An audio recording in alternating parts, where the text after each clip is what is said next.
வணக்கம். இன்னைக்கு நம்ம கோவிந்தராமா விலாக்லேருந்து என்ன பார்க்க போகிறோம் அப்படின்னா, ராமர் விரதம் இருந்த அந்த வைகாசி ஏகாதசின்னு சொல்லுவாங்க இல்லைங்களா? அதை பற்றி தான் இப்போ பார்க்க போகிறோம். இப்போது சூரிய பகவான் ரிஷப ராசியில் சஞ்சரிக்கிற மாதத்தை வைகாசி மாதமாக சொல்கிறோம். வைகாசி மாத வளர்பிறையில் ஏகாதசி தினம் அன்னைக்கு விஷ்ணு பகவான் மோகினி அவதாரம் எடுத்ததால் ஏகாதசி மோகினி ஏகாதசி அப்படின்னு சொல்கிறோம். இந்த மோகினி ஏகாதசி தினத்திற்கும் ராமருக்கும் என்ன தொடர்பு அப்படின்னு பார்க்கலாம். சீதையோட பிரிவால் மனம் கலங்கியிருந்த ராமபிரான் குலகுருவா வசிஷ்ட மகரிஷியிடம் தன்னோட பிரச்சனையை சொல்லியிருக்காரு.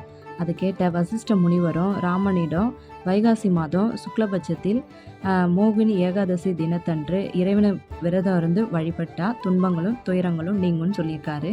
அத்தோட மோகினி ஏகாதசி விரதம் இருப்பதோட மகிமையை குறித்தும் அவர் சொல்லியிருக்காரு. சரஸ்வதி நதிக்கரையில் உள்ள பத்ராவதி அப்படின்ற பகுதியில் தனபால் என்னும் வியாபாரி வசித்து வந்திருக்காரு. அவனுக்கு பிறந்த 5 மகளில் மூத்தவன் மட்டும் பொறுப்பின்றி ஊதாரித்தனமாக இருந்திருக்கான். பணத்தையும் செலவழிச்சிக்கிட்டு வீட்டையும் விட்டு வெளியே போயிட்டான்.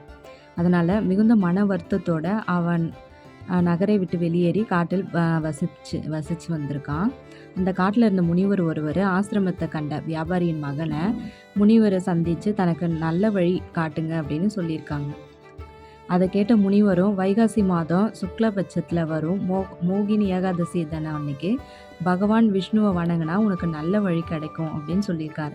அதனால் ரொம்ப சந்தோஷமாக இருந்த முனிவர் கூறியபடி மோகினி ஏகாதசி விரதம் வழிபட்டான். அதனால் அவனது அனைத்து பாவினைகளும் நீங்கி நல்லவனாக மாறியிருக்கான். கடைசியில் விரதத்தின் பலனாக கருட வாகனத்தில் விஷ்ணு லோகத்தையும் அடையும் பாக்கியத்தை அவன் அடைஞ்சான். ராமபிரான இந்த விரதத்தை கடைபிடிக்கும்படி அவர் சொல்லியிருக்காரு. ராமபிரானும் அதே மாதிரி மோகினி ஏகாதசி விரதம் இருந்து வழிபட்டதுக்கப்புறம் தான் இலங்கைக்கு சென்று சீதையை மீட்டு வந்தார். மோகினி ஏகாதசி விரத மகிமையை கேட்கவங்களுக்கும் படிக்கிறவங்களுக்கும் கூட இந்த விரதம் இருந்து பலன் கிடைக்கும். அதாவது இதை படித்தாலே விரதம் இருந்த பலன் கிடைக்கும்னு சொல்கிறாங்க. கங்கை, யமுனை, காவிரி, கோதாவரி ஆகிய புண்ணிய நதிகளில் குளித்த பலனும் இந்த புண்ணிய நதிக்கரைகளில் 1008 பசுக்களை தானம் செய்த புண்ணியத்தையும் பெறுவாங்க. ஏகாதசி விரதம் இருந்து ராமபிரானுக்கு